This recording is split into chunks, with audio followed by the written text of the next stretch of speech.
ধর্মভিত্তিক অনেক রাজনৈতিক দল ওয়াজের সময় ক্ষুদ্র ঋণ জড়িয়ে ডক্টর ইউনূসের সমালোচনা করে থাকেন।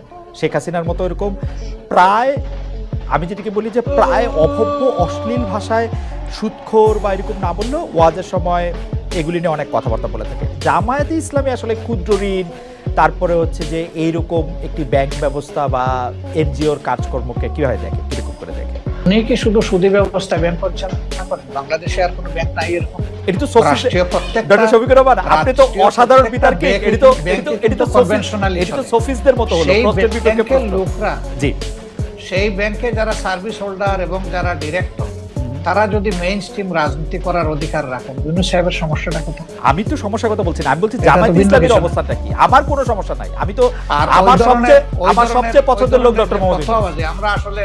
আমরা আসলে যে কোনো ধরনের ফতোয়াবাজির পক্ষে আমরা। হ্যাঁ, আচ্ছা, মানুষ ভুল করবে, আপনি তার পজিটিভ ক্রিটিসিজম করেন, তাকে সংশোধন করার চেষ্টা করেন, তাকে ভালোভাবে বলেন।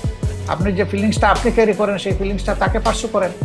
কিন্তু তাই বলে আপনি তির্যক ভাষায় তাকে কিছু বলবেন, এটা তো আসলে